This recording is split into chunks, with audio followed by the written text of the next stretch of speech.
छत्तीसगढ़ की महासमुंद लोकसभा सीट में इस बार जबरदस्त मुकाबला देखने को मिल रहा है। 26 अप्रैल को दूसरे चरण में सीट के लिए वोट डाले जाएंगे। ऐसे में वक्त कम बचा है, इसलिए सियासत भी अपनी चरम सीमा पर है। बीजेपी ने रूप कुमारी चौधरी को मैदान पर उतारा है, तो वहीं कांग्रेस ने ताम्रध्वज साहू पर दांव खेला है। इस दौरान बीजेपी कांग्रेस दोनों के प्रत्याशी ताबड़तोड़ जनसंपर्क कर रहे हैं और लोगों से आशीर्वाद मांग रहे हैं।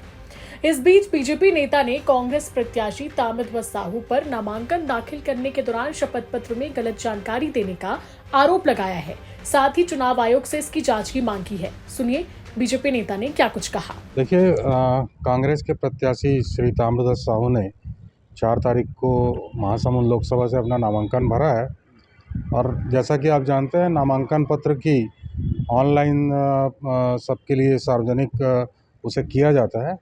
तो सरसरी तौर पर देखने पे ये समझ में आया है कि उनके द्वारा नामांकन पत्र जो है वो दोषपूर्ण भरा गया है।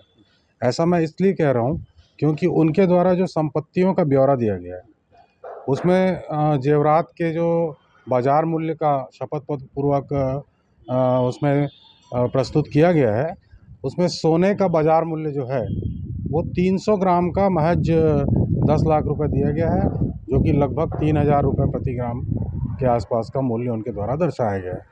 हम सभी जानते हैं सोने का आज की तारीख में वर्तमान में बाजार मूल्य 7,000 रुपये से अधिक है। तो ऐसा क्यों किया गया है, इसके पीछे क्या उद्देश्य है, इसकी चुनाव आयोग को जांच करना चाहिए और जो भी उसके मिथ्या कथन के ऊपर में वैधानिक कार्रवाई हो सकती है वो किया जाना चाहिए। आप लोगों क्या मांग कर रहे हो? हमारी चुनाव आयोग से ये मांग है कि संज्ञान में ले। जब सरसरी तौर पर देखने में इतनी बड़ी चूक उसमें निकल कर आ रही है तो और भी बहुत सारी चीज़ें दोषपूर्ण होंगी, उसकी जांच करके और जो गलत कथन शपथ पूर्वक किया गया है उसके खिलाफ कार्रवाई होनी चाहिए। वहीं धमतरी दौरे पर पहुंचे महासमुंद लोकसभा कांग्रेस प्रत्याशी ताम्रध्वज साहू ने अपने ऊपर लगे आरोपों पर सफाई दी है। उन्होंने इन आरोपों को गलत बताते हुए क्या कुछ कहा, ये भी सुनिए। पत्र में कोई गलत जानकारी नहीं दी गई है। उनका कहना है दर पर 200 ग्राम सोना है तो 200 ग्राम लिखा है। उनका कहना है दर कम दर्शाया गया है, तो उसमें क्या गलत हो गया? किसी जेब का पैसा लेना देना 200 ग्राम है उसको है कहा गया, रेट कम दर्शाना ज़्यादा।